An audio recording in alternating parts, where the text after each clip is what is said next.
기도하시겠습니다. 사랑의 주님 감사드립니다. 오늘 주의 거룩한 날 주님 전에 불러주셔서 예배하고 교제를 나누게 하시니 감사드립니다.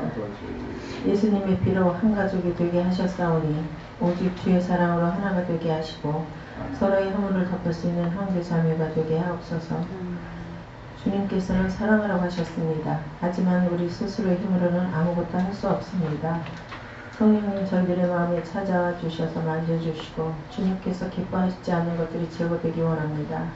우리의 방식대로가 아닌 주님의 방식대로 고쳐주시고 저희의 마음에 자리 잡은 고정관념들이 제거되기 원합니다. 그것이 얼마나 하나님과의 교제를 방해하는지 또한 성도들과의 교제를 방해하는지요.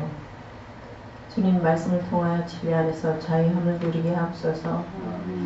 나의 방식이 아닌 주님의 말씀대로 받아들이고 변화된 삶을 살아가는 저희가 되게 하옵소서. 이제 인도를 향하여 나아가는 선교팀을 기억하옵소서.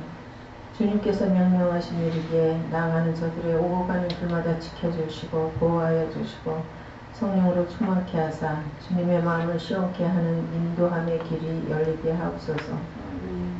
인도 땅에 성령의 불을 내리시어 우상들을 불태우시고 기독교를 박해하는 모든 세력들이 와해되고 붕괴되고 무너지게 하시옵고 교역자들을 세우는 일이 굳건하게 진행되게 하옵소서. 주님 이 재단에 선교의 비전과 사명을 주셨사오니 재정 축복의 기름을 부으시고 빈자리가 채워지고 선교의 비전을 함께 공유할 일꾼들과 중보자들을 보내주셔서 하나님의 일을 마음껏 할 수 있도록 하옵소서. 주님 저희의 눈을 열어주소서. 열방을 향한 눈이 열리게 하소서. 구원에 안주하는 믿음이 아니라 하늘나라에 면류관이 기다리고 있다고 당당하게 고백하던 바울의 믿음을 닮아가게 하옵소서. 십자가를 지고 나를 죽지 않는 자는 합당치 않다고 하신 주님, 저희가 너무 안일하게 신앙생활을 하고 있는 것은 아닌지요. 남자답게 강건하라고 하신 말씀에 따라 재림의 예수님을 맞을 준비를 하는 단빛교회 모든 성도들이 되게 하옵소서. 이 시간 말씀을 들을 때 성령님 임재하시어 우리 심령이 기경되며 왜곡되고 뒤틀린 것들이 바로 잡혀지며 상처가 치유되고 회복되어 기적이 상식이 되는 단빛교회가 되게 하셔서 십자가의 군사로서 담대하게 전진하는 단빛교회의 용사들이 되게 하옵소서. 말씀 전하실 목사님 영육간을 강건케 하시옵고 성령님 날마다 충만케 하시옵고 돕는 자와 동역자를 붙여주셔서 사명과 비전을 감당할 수 있게 하옵소서. 오후에 여성교회 헌신 예배를 드립니다. 예배 위에 임재하셔서 예배를 통하여 헌신의 길을 다짐하는 귀한 시간이 되게 하옵소서. 감사드리며 우리를 구원하시는 예수님의 이름으로 기도드립니다.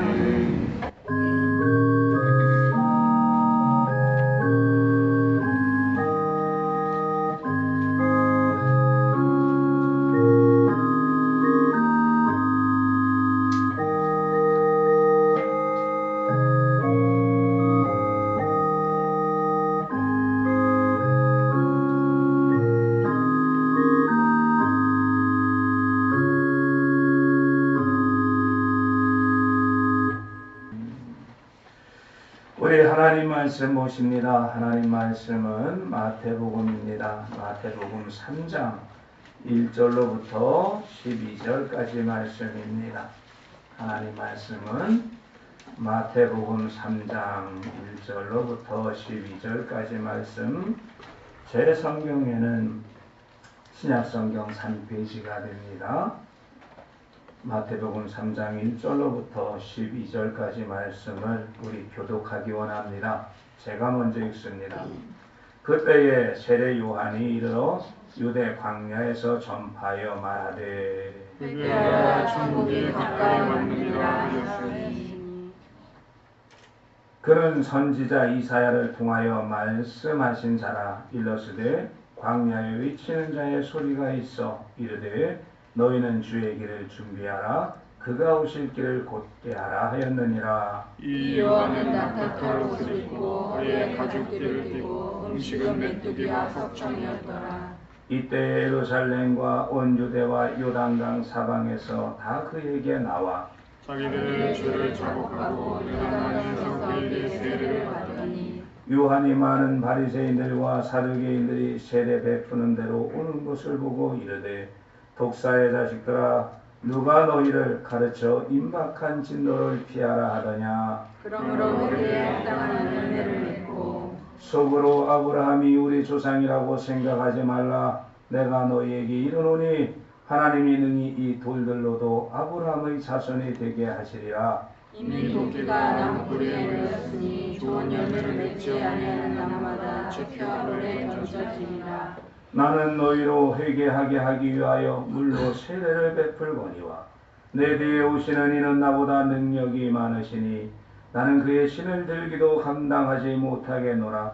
그는 성령과 불로 너희에게 세례를 베푸실 것이요 손에 피를 들고 자기의 타작마당을 정확히 하사 알콩무와 볶아내 드리고 죽정이는 꺼지지 않는 불에 태우시리라. 아멘.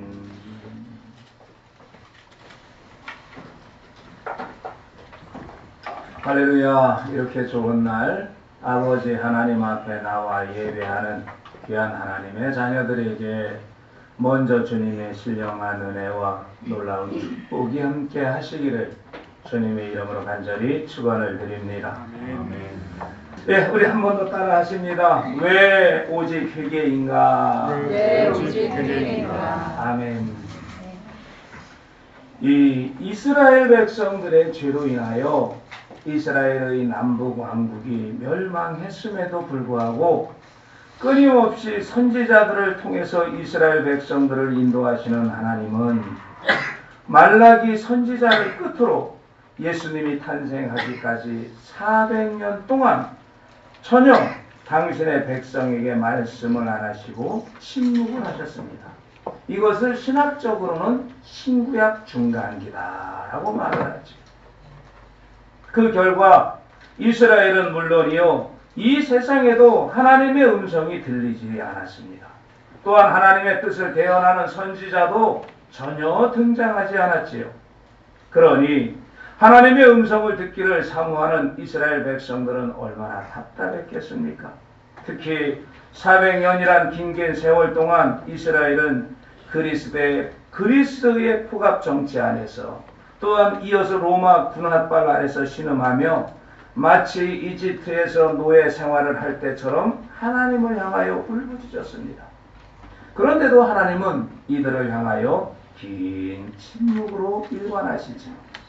그리고 정확히 400년이 지난 후 하나님께서 침묵을 깨고 세례 요한을 통하여 드디어 말씀을 하시는데 그 말씀의 첫 일성이 바로 마태복음 3장 2절의 말씀인 회개하라 천국이 가까웠느니라 였습니다. 아멘이십니까? 즉 400년간의 영적 암흑기를 깨뜨리고 영적 부흥과 회복을 위한 말씀으로 주신 것이 바로 회개하라 였던 것이지요. 그러면 세례 요한이 하나님의 뜻을 받아 외친 이 회개라는 것은 무엇을 말하는 것일까요? 그것을 좀 더 세밀하게 알기 위하여 이 회개라는 말이 세상에서는 어떻게 이해하고 있는지 알기 위해 국어 사전을 좀 찾아봤습니다. 그랬더니 회개에 대해서 잘못을 뉘우치고 고침이라고 아주 간단하게 나와 있어요. 작은 포켓용 국어사전뿐 아니라 엄청나게 두꺼운 국어사전을 찾아봐도 마찬가지였습니다. 인터넷 사전을 뒤져봐도 마찬가지였어요.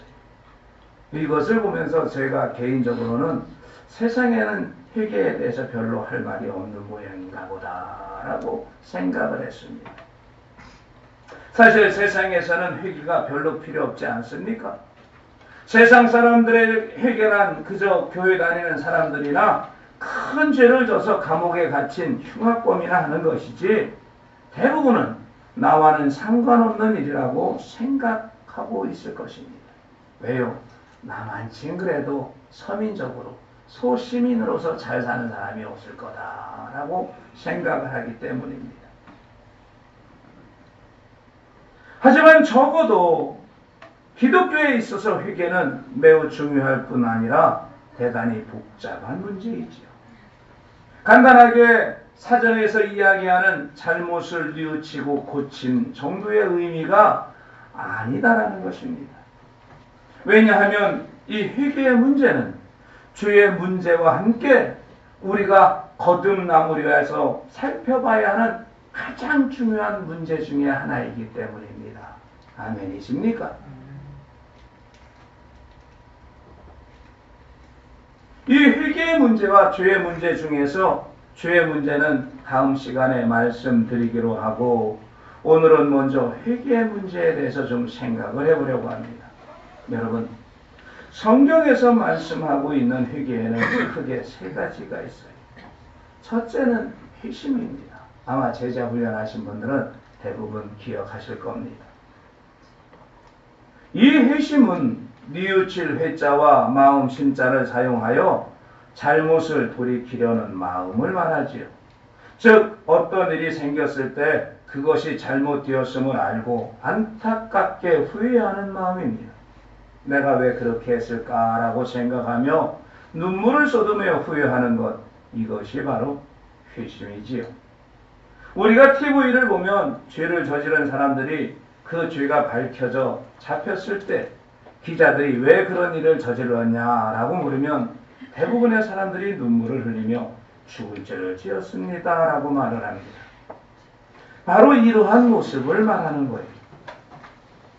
성경에는 이러한 모습을 메타멜로마이라고 말하고, 후회하는 것이나 염려하는 것에 대하여 동사형으로 표현하고 있습니다. 그런데 이 회심을 명사로 표현하면 메레이라고 사용하게 되지요. 그래서 회개를 의미하는 메타네오와는 구별하여 사용하고 있는 것을 우린 성경 속에서 볼 수가 있어요. 두 번째는 회개입니다. 이 회개는 말 그대로 뉘우칠 회자와 고칠 개자를 사용하여 잘못을 뉘우치고 고치는 것을 말하죠. 성경에서는 이러한 회개를 메타네오 또는 동사형으로 메타노아이라고 말을 합니다. 셋째는 회심입니다. 이것은 돌이킬 회자와 마음 신자를 사용하여 말 그대로 마음을 돌이키는 것을 말합니다. 그런데 성경에서 말씀하고 있는 회개는 바로 이 메타네오, 나는 회개와 또한 그 마음을 돌이키는 회심이 합쳐진 것을 말하는 것이, 회개와 마음을 돌이키는 것, 즉 우리의 마음과 행위를 돌이키는 것을 회개라고 성경에서는 말을 합니다. 때문에 우리가 하나님 앞에 나와서 눈물을 흘리며 회개를 했음에도 만약 같은 행위나 마음이 반복된다면 그것은 회개를 한 것이 아니라 후회, 즉 메레이를 한 것입니다. 여러분은 어떻습니까?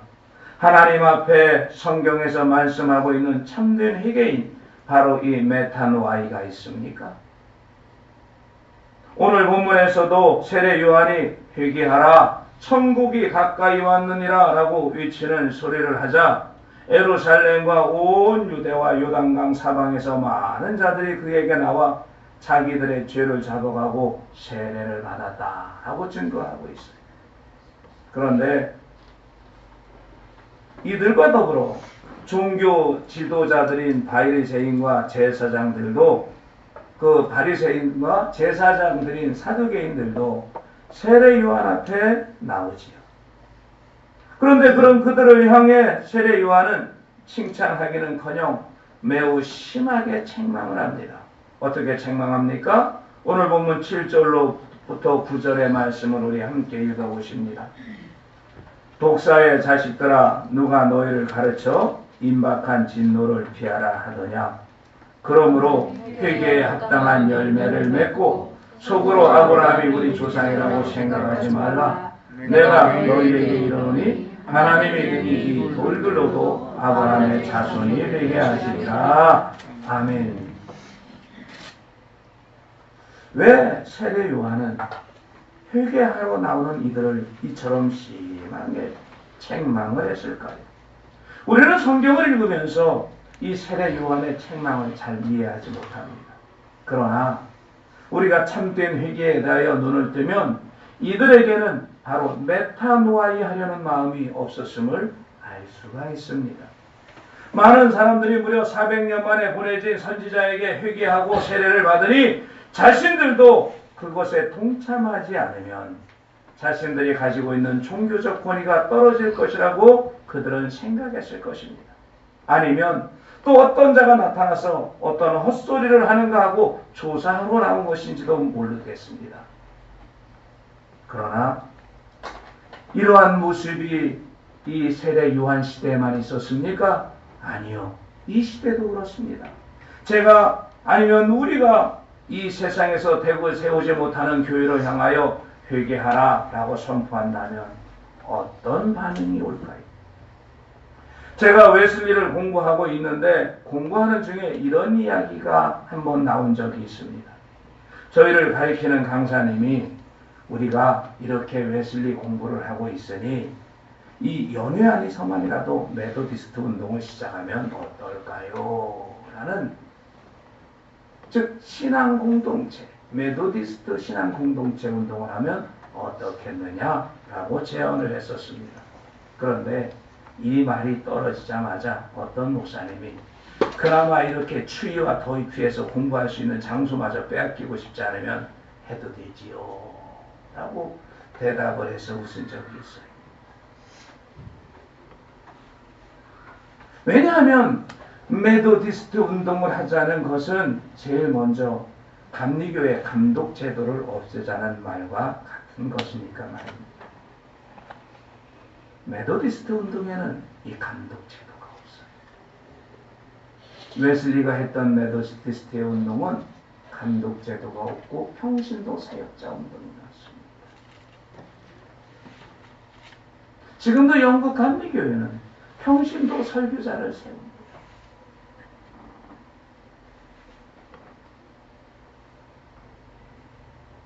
그때는 웃었지만 그 목사님의 말이 아직도 저의 귀 속에 머물러 있어요. 그나마 이렇게 추위와 더위를 피해서 공부할 수 있는 장소마저 빼앗기고 싶으면 메소디스트 운동 해도 되지요 라는 말입니다. 사랑하는 성도 여러분, 진정한 회개는 그 마음과 행위를 돌이켜 회개에 합당한 열매를 맺는 것이지 종교적 직분에 있지 않다는 것을 우리는 기억해야 됩니다. 참된 회개가 없다면 장로라도 목사라도 권사라도 집사라도 아니 감독이라도 구원을 받을 수 없음을 우리는 분명하게 기억해야 됩니다. 세례 요한의 책망과 호통을 우리 각자가 들어야 하는 것입니다. 아멘이십니까? 당시 세례 요한의 책망을 받은 종교 지도자들을 보며 당사자들뿐만 아니라 사람들은 의아해했을 것입니다. 아니 신앙생활을 제일 잘하는 저 거룩한 양반들이 저렇게 책망을 받다니 하고 말입니다. 당시 유대인들은 자기들이 아브라함의 자손이기 때문에 구원은 당연한 것이고 유형적인 율법이나 계명만 잘 준수하면 된다고 착각하고 있었습니다. 그래서 그들은 겉으로 보이는 기도, 구제, 금식, 음식 정결법, 안식일 및 절기 같은 것을 너무나 잘 지켰어요. 심지어 이들은 집에서 기르는 채소와 박하와 근향 등의 11조도 구별해서 하나님 앞에 드릴 정도였습니다. 오늘날 기준으로 보면 교회 생활 잘하는 1등 신자인 것이지요. 그런데 이들이 예수님의 칭찬을 받았습니까? 아닙니다. 제일 심한 책망을 받았습니다. 마태복음 23장 23절과 25절에 가서 보면 예수께서는 이들을 향하여 이렇게 책망하십니다. 화 있을진저 외식하는 서기관들과 바리새인들이여, 너희가 박하와 회황과 근체의 11조를 들이되 율법에 더 중한 바 정의와 긍휼과 믿음은 버려둬라.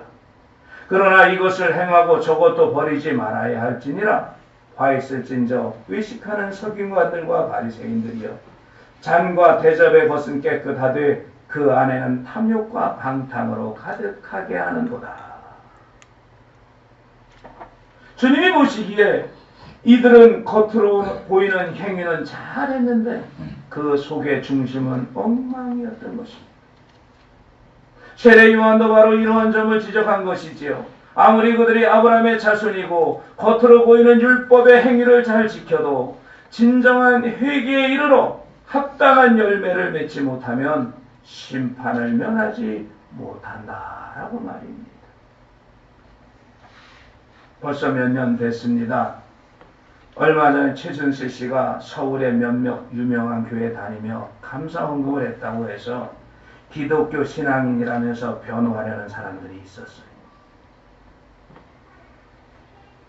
그러더니 요즘은 명성교회를 이렇게 변호하는 사람들이 있습니다. 저는 며칠 전에 PD 수첩을 보다가 제 심장이 터질 것 같아서 그만 꺼버리고 말았어요. 원로 목사님이 어디에 오고 계십니다. 어디에 오고 계십니다. 어디에 오고 계십니다. 여러분 혹시 이거 보셨습니까? 못 보셨어요? 보지 마셔요. 예, 그리고 심장을 보호할 수 있는 은혜가 있습니다. 저는 여기까지 보다 껐어요. 예수님도 이렇게 하지는 않았습니다. 저는 이것을 보면서 명성교회는 그 김모 원로 목사가 회개하기 전에 먼저 그 교회 장로들이 회개해야 한다고 저는 생각을 했습니다. 두 번째로는 그 교회 교인들 전부가 회개해야 됩니다. 누가 그 교회 원로 목사를 저렇게 만들었습니까? 장로들입니다. 교인들입니다.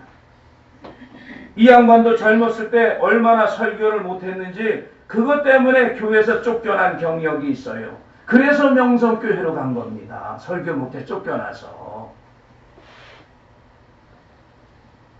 물론 지금은 그분 설교 깔끔합니다. 뭐 세월이 그렇잖아요. 세월이. 그런데 그런 사람을 지금 PD수첩에 나오는 그 모습으로 누가 만들었습니까? 절대 그 목사님 혼자서는 그렇게 못 만듭니다. 1차 책임은 장로들이에요. 그리고 교인들입니다. 그리고 세 번째 김모 목사 자신이겠지요. 이것뿐입니까? 저희 지방 지금 모 교회는 교회 문 안에 들어가지 못합니다. 차로 봉고차로 입구를 하나 막고 양쪽으로 큰 차 버스로 막아놓고요. 25인승 버스로. 그 봉고차 문 이문을 열고 들어가야지만 들어갈 수 있게 만들어놨습니다. 장로가 두 패로 나눠졌어요. 근데 유감스럽게도 은퇴한 목사님이 한 명을 더 세우든지 덜 세우든지 하지 8명을 세워놔가지고 딱 반이 나눠졌습니다. 그리고 두 파가 나눠져가지고 서로 자기네가 원하는 목회자들을 갖다 세우느라고 난리가 나는 거예요. 먼저 차지한 사람들이 그곳을 차지했습니다.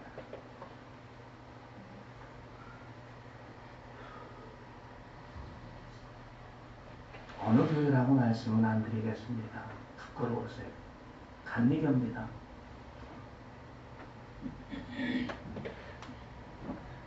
여러분, 이것이 하나님의 은혜를 받고 정말 하늘길을 가는 사람들의 모습입니까?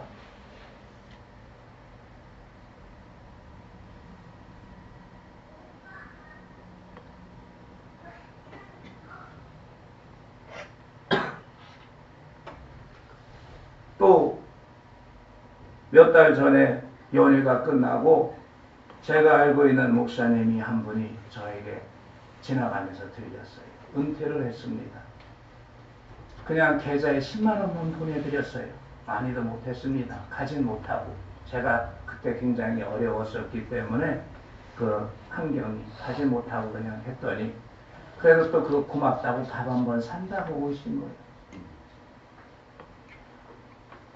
이 목사님은 선배 목사님입니다. 물론 대학원은 동기입니다. 그러나 먼저 목표를 하고 계셨었어요. 정요한 목사로서. 그러다가 MDB를 하고 이제 대학, 그러니까 학위를 좀 받고 싶은데 MDB로서는 안 되니까 정식 대학원인 THM 과정을 받으려고 들어오셔서 동기가 됐어요. 우리 충주 하늘생교회도 그래서 동기가 됐지.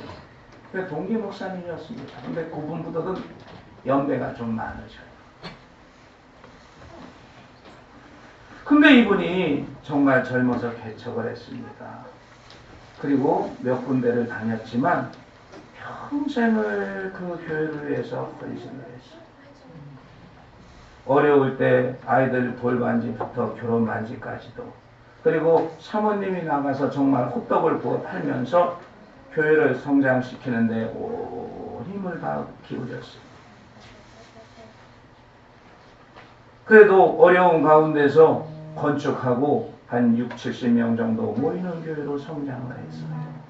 이 정도면 뭐 자립을 하지 않았습니까?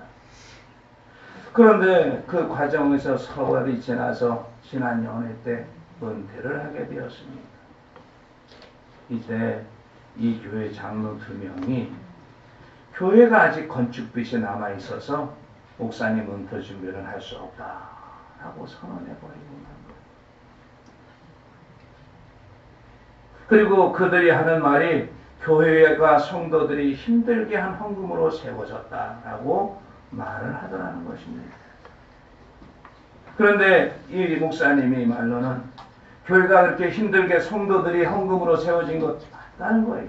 그런데 그 과정에서 아무리 교회가 힘들어하고 정말 그 이자와 원금을 이렇게 상환을 해야 되는데 그것을 상환할 시간이 돼가지고 그게 없어서 일로 절로 뛰어다녀도 어떤 성도 하나도 목사님 교회 건축 헌금 건축 그 비는 어떻게 됐습니까? 한마디도 얘기를 안 했답니다. 사모님이 목사님이 대출을 받고 뛰어다니면서 하면서 그거를 메워오면서 그래도 7, 80명 교회로 성장을 시켜놓은 거예요. 그 사이에 이 목사님은 결혼반지 돌반지 다 팔고 그러면서 이제 은퇴할 나이가 돼서 66세, 예? 그 65세죠. 그래서 이제 힘이 들어서 명퇴를 한 겁니다. 근데 이 목사님이 풍을 한번 맞으셨어요. 그래서 발음이 조금 셉니다.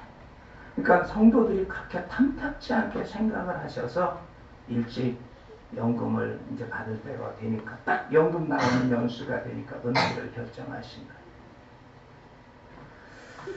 그런데 그렇게 하는 과정에서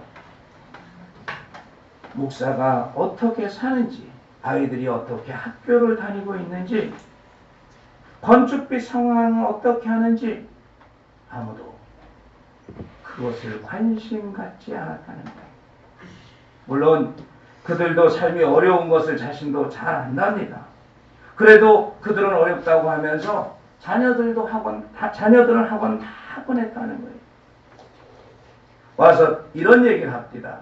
내가 선택하는 삶이니 이해는 하지만 내가 지금 가장 후회하는 거는 자녀가 학원 좀 다니고 싶다고 해서 못 보낸 것이 마음에 걸린다.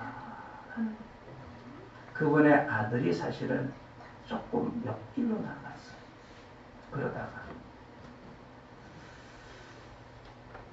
그런데 그렇게 평생을 다하여 교회를 세워왔는데 그리고 그런 어려움을 다 감당하고 이제 은퇴를 해야 되는데 장로 2분과 권사님들과 성도님들이 딱 한 마음으로 뭉쳐지더라는 거죠.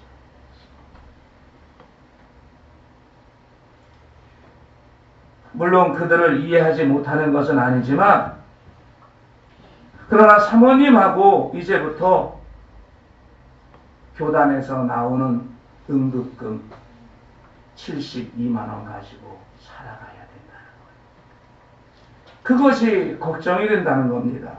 그래도 이 목사님 형제 3분하고 누님 1분이 계시는데 형제분들이 다 권사님 장로분들이에요. 물론 다른 교회지요. 누님도 권사님이시고 근데 그 형제들이 십시일반을 해서 작은 연립을 전제로 하나 얻어줬다. 이런 얘기를 하면서 울컥해서 눈물을 흘리시더라고요.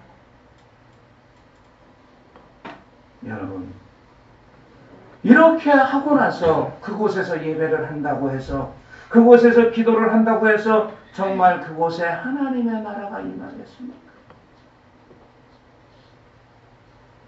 성령 세례를 받아 하나님의 숨결인 루아흐를 회복하겠습니까? 요즘 오늘 세례 요한의 책망은 바로 이런 사람에 대한 책망입니다. 교회 좀 다니고 헌금 좀 한다고 해서 참 신앙인이 아니라는 거예요. 교회의 각종 예배는 열심히 참석하는데 가정생활이나 사회생활이 엉망인 사람들이 많이 있습니다.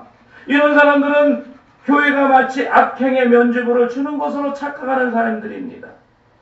교회에 출석하여 예배 잘 드리고 헌금 잘하지만 사회에서 온갖 나쁜 짓, 불법 사기, 갑질을 일삼는 사람들이 이 시대는 너무나 많이 있어요. 교회 유명 인사들이 많이 다니니까 포장으로 교회를 다니는 사람들도 많이 있습니다. 저희 지방에 교회가 하나가 개척이 됐었습니다. 그런데 1년 만에 결산이 7천만 원이 된 그런 교회가 하나가 있었어요.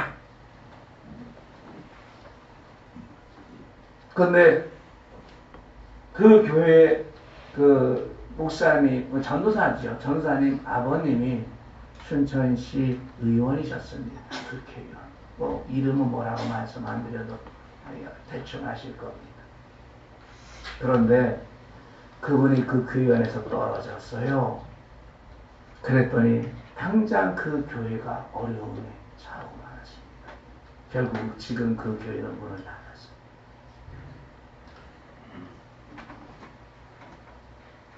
개척한 지 1년 만에 결산이 7천만 원으로 우리 동지방 역사상 그러한 교회가 없었습니다.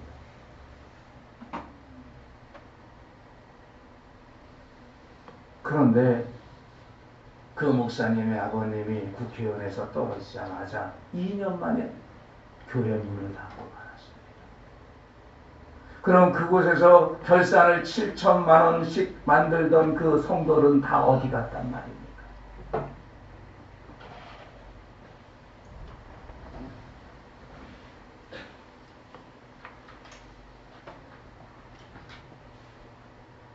입술로는 바른 교리를 고백하고 전통을 따른다고 자랑하지만 실제로는 성추행이나 일삼고 논문이나 설교 복수하고 돈 떼먹고 거짓말하는 지도자나 신자들이 얼마나 많은지 몰라요? 예수님은 이런 사람들을 의식하는 자라고 책망하십니다. 종교 행위는 그럴듯하게 하면서 내면의 변화를 통한 행동에 열매가 없는 사람들이 바로 그러한 사람들이라는 거예요. 참신앙의 증거는 이러한 위적 행위보다 메타노아이를 통해 그 내면이 변하고 악행에서 멀어지는 것입니다. 아멘이십니까? 그런데 우리는 왜 이런 것을 소홀하게 취급합니까? 사람이 얼마나 악한가를 제대로 인식하지 못하고 있어서 그런 거예요. 이 세상은 아담과 이브가 타락하여 하나님의 숨결인 루아흐를 잃어버린 직후부터 죄로 가득 차게 되어 있습니다. 성경은 그 증거를 제시하고 있는데 그것이 바로 가인의 형제살인 아닙니까? 창세기 6장 홍수 심판도 사람의 이런 악함 때문에 일어나지 않았습니까? 창세기 6장 5절로부터 6절로 가서 보십시오. 여호와께서 사람의 죄악이 세상에 가득함과 그의 마음으로 생각하는 모든 계획이 항상 악할 뿐임을 보시고 땅 위에 사람을 지으셨음을 한탄하사 마음에 근심하시고, 그래서 대홍수가 일어났던 거 아닙니까? 그리고 하나님이 나중에는 모세를 통해 율법을 주시고 속죄 제사를 통해 사람들이 악에서 멀어지는 방법을 알게 해주셨어요. 그런데 이스라엘 백성들이 각종 절기를 잘 지키고 제사를 잘 지내고 모여서 예배도 잘 드리고 헌물도 잘했지만 여전히 악을 행하는 것은 변하지 않았습니다. 그래서 이사야 선지자는 이렇게 책망하지요. 이사야서 1장 11절로부터 14절에 가서 보면 여호와께서 말씀하시되 너희의 무수한 재물이 내게 무엇이 유익하뇨? 나는 순약의 번제와 살찐 짐승의 기름에 배불렀고 나는 수송아지나 어린 양이나 숫염소의 피를 기뻐하지 아니하노라. 너희가 내 앞에 보이러 오니 이것을 누가 너희에게 요구하였느냐? 내 마당만 밟을 뿐이니라. 헛된 재물을 다시 가져오지 말라. 분향은 내가 가증히 여기는 바요. 월삭과 안식일과 대유로 모이는 것도 그러하니 성위에 아울러 악을 행하는 것을 내가 견디지 못하겠노라. 내 마음이 너희의 월삭과 정한 절기를 싫어하나니 그것이 내게 무거운 짐이라. 내가 지기에 곤비하였느니라. 하나님 앞에 제사와 더불어서 악을 행하는 것을 하나님께서 견디지 못하신다는 것이요. 그런데 여러분, 기독교 역사를 보더라도 사람들이 이렇게 위적인 것은 잘하지만 내적인 악을 제대로 제어하지 못하면서 망하거나 쇠퇴한 것을 우리는 많이 볼 수가 있습니다. 성경에 나오는 바리새인들은 율법의 위적 요소인 음식 정결법, 안식일과 절기 준수, 11조, 기도, 구제 등은 잘했지만 내면의 악을 제거하지 못하여 결국 예수님의 신랄한 책망을 받지 않습니까? 그런데 역사적으로 교회는 비슷한 과오를 계속해서 저질러 왔습니다. 먼저 로마 카톨릭은 어떻습니까? 웅장하고 화려한 건물, 신비로운 미사를 통해 종교성은 주지만 그 내면을 다루지 않습니다. 그 결과 역사적으로 악한 일들을 골라가면서 해왔던 것이 이 카톨릭 아닙니까? 개신교는 어떻습니까? 그러한 로마의 카톨릭을 비판하면서 나왔지만 오직 말씀으로 오직 믿음으로 얘기하지만 이신칭의와 바른 교리를 지나치게 강조하면서 이 또한 내면의 죄를 다루지 않아 한국에서 불교, 천주교 다음으로 종교 선호도가 꼴찌가 되지고 말지 않았습니까? 개신교 지도자나 신자들의 성추행과 성폭행, 논문이나 설교 복사, 공금 횡령죄는 약방 감초처럼 등장하는 메뉴입니다. 성령운동 또한 어떻습니까? 하나님의 능력과 신비로운 체험으로서 교회가 성장하고 영적 체험도 많이 하지만 이 또한 내면의 죄를 제대로 다루지 않아서 오히려 손가락질 당하고 있지 않습니까? 또한 이런 성령의 능력으로 사람을 조종하고 통제하고 교만하고 군림하지 않고 있습니까? 영성운동은 어떻습니까? 하나님과의 교제는 강조하면서 내면의 죄를 다루지 않아 경험만 강조하고 불건전한 신비주의로 빠져들고 있지는 않습니까? 특히 우리 단비교회도 이 메도디스트 영성운동을 하는 교회로 이런 데 빠지지 않도록 염려스럽게 그 믿음의 길을 한 발자국씩 조심스럽게 가야 됩니다. 아멘이시죠? 신비주의에 빠지지 마십시오. 영적 체험과 영적 감각을 통해서 하나님이 기뻐하시는 내면의 변화와 거듭남과 성화로 가야 되는 것이 바로 하나님이 우리에게 주신 명령입니다.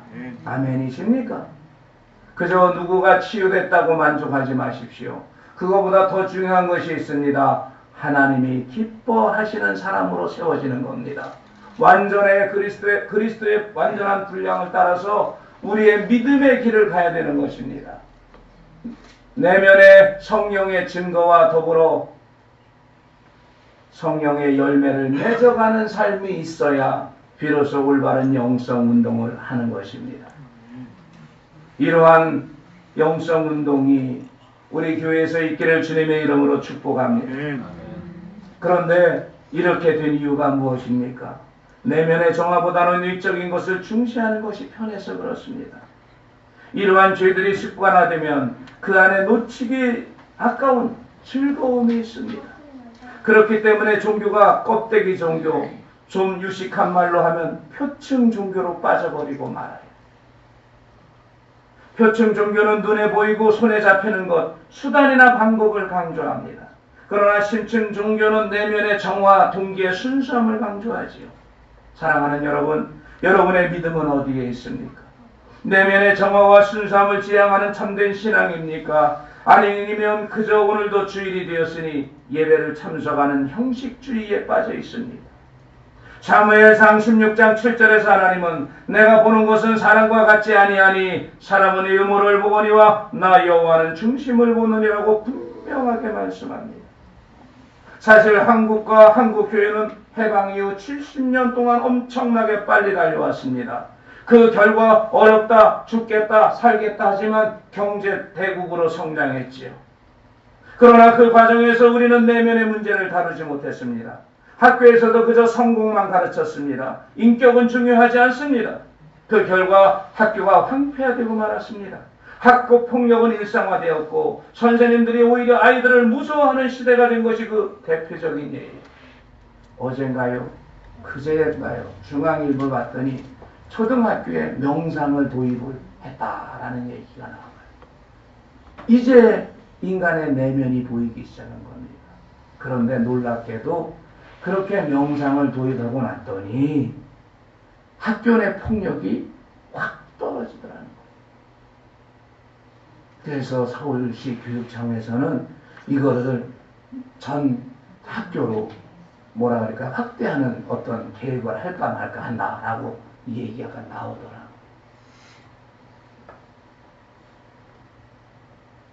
외적인 성공, 누군가를 과시해야 되는 그런 것들, 이것이 우리의 모습 아닙니까? 그런 것을 과시하지 못하면 내가 성공하지 못한 것 같고 인생에서 실패한 것 같고, 그래서 우리가 결혼 당사자를, 배우자들을 찾는데도 어떻게 찾습니까? 돈을 얼마나 벌고 있느냐, 이게 중요하지 않습니까? 실제적으로 그 사람의 인격이, 그 사람의 생활의 능력이 어떻는지, 그 사람의 인성이 어떻는지 우리는 고려하지 않습니다. 저희 조카가 안타깝지만 대표적인 것이었습니다. 이미 제가 몇 번 말씀드렸습니다만 분명히 아닌데도 불구하고 그 집에 돈이 많대. 돈하고 결혼하는 거 아니잖아요. 부모의 재산하고 결혼하는 거 아니잖아요. 사실 가장 중요한 건 누굽니까? 함께 살아가는 청년입니다. 배우자입니다. 아버지가 수억을, 아니 수억이 아니죠, 수십억, 수백억을 가지고 있으면 무슨 소용이 있습니까? 캐나다에서도 식당을 하고 있고 재산이 많아서 중국으로 사업을 넓힐 것 같다. 그래서 갔어요. 1년 만에 돌아왔어요. 공포에 질렸어요. 지금도 트라우마가 있습니다.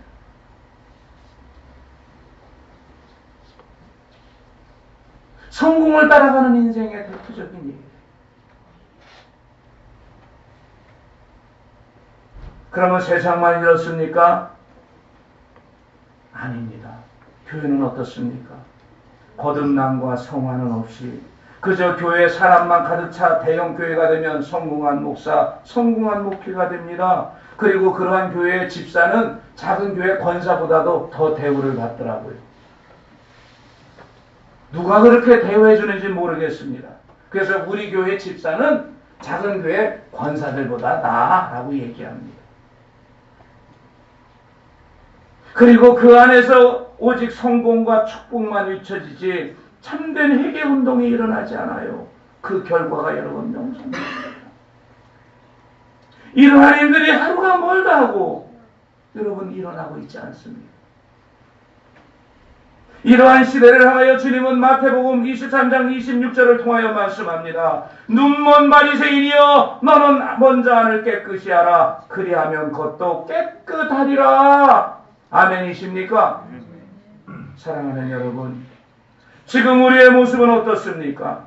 하나님 앞에 메타알로마이 하는 자입니까?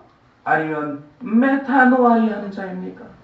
하나님 앞에 회심으로 그치는 자입니까? 후회하는 자로 그치는 자입니까? 아니면 나의 마음과 나의 생각과 행위를 돌이켜서 하나님이 기뻐하시는 삶을 향하여 달려나가고 있는 사람입니까?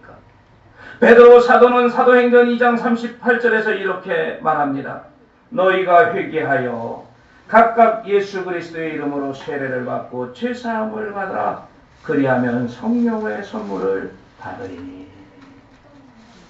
오늘 함께 예배하는 여러분 모두가 참된 회개를 통하여 성령을 선물로 받으시기를 주님의 이름으로 간절히 축복합니다. 아멘. 임마누엘 기도하십시오.